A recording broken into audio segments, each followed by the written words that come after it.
嗨，欢迎大家回到 Gina TV。很多人问我，老师学习雾眉会很难吗？雾眉是一个挑战，它就像学习任何一个新技术一样，它都是富有挑战的，看个人的努力、热情还有兴趣。如果你对这个是有兴趣、有热情的，我相信你一定可以站到最后。但是呢，方法也很重要，正所谓方法不对，努力白费，所以选择一个好老师也是非常重要的哦。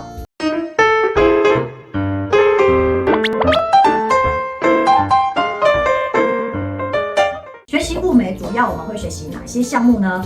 第一个是消毒、卫生与安全。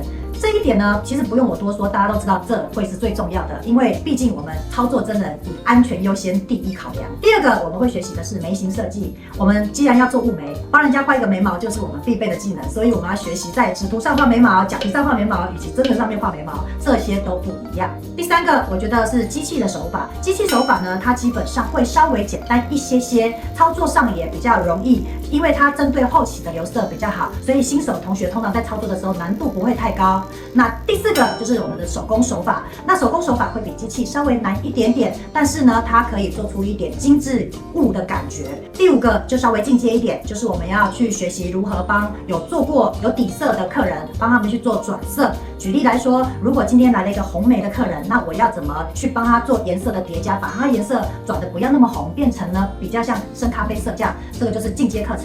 那第六个呢，就是真人的实操。真人实操在做的过程会学习到非常多。举例来说，帮客人设计眉形，跟客人沟通，讲到他明白知道等一下会发生哪些事等等类的，其实非常的繁琐。接下来大家就会问我说，学习雾眉的困难点在哪？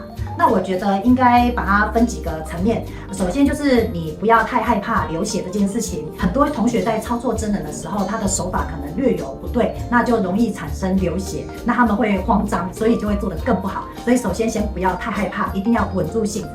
第二个可能需要一点耐心和细心，因为我们在做这个作品的时候是一点一针下去做的，它是慢工出细活的一个技术，所以可能要有耐心，不要那个速度不要过快乱弹乱刺。其实如果你速度快疯狂的搓，那就有可能皮层太深，容易导致颜色不好看。接下来就是同学如果回家在练习真人 model 的时候，我觉得可能需要具备一些沟通的能力，因为你要把你的理念跟你画好的眉毛去跟客人做解说，甚至让他明白整个流程在做什么，让他安心。这个部分可能沟通能力是非常需要具备的，因为纹绣师我们在做的时候，其实要取得客人的信任度是要有一点技巧的。那接下来就是比较进阶一点，就是可能需要有一些美感，就是你平常要很懂得去欣赏美丽的事物，什么样子的形状配合这个人的脸型是好看的。那所以一定要大胆的去观察，细心的去做操作。最后就是你要不断的练习。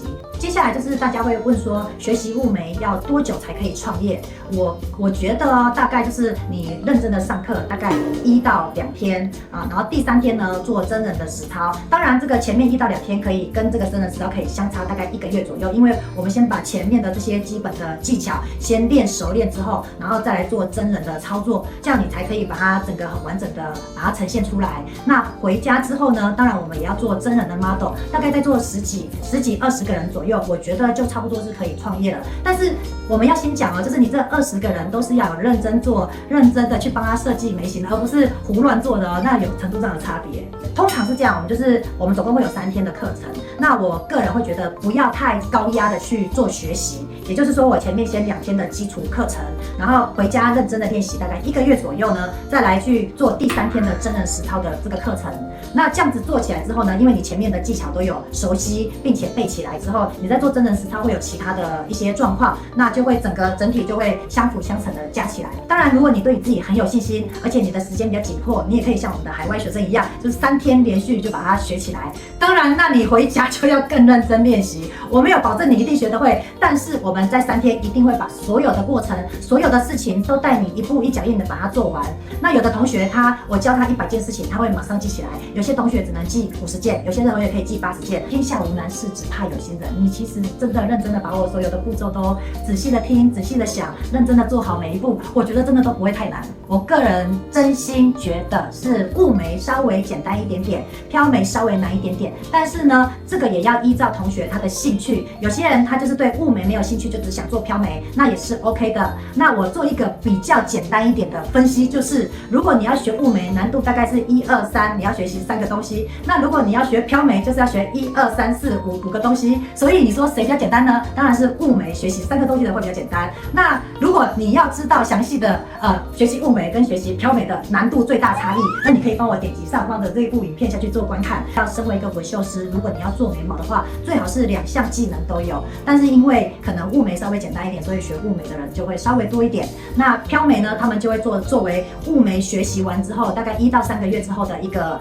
优秀的选择。老师，我可以看着你的影片自学吗？同学千万不要。雾眉呢，它是需要操作真人，可能会有一些状况的，所以我觉得你还是要找一个老师好好的做学习，因为这个如果做不好，是一个有一点危险，有一点危险的成分在里面，所以拜托，请你要学习这门课，一定要找一个老师好好的指导你，陪你从头到尾做一遍，这样真的千万不要自己随便学一学就开始哦。希望今天的内容呢对你是有帮助的。Gina TV， 我们就下回见喽，拜拜。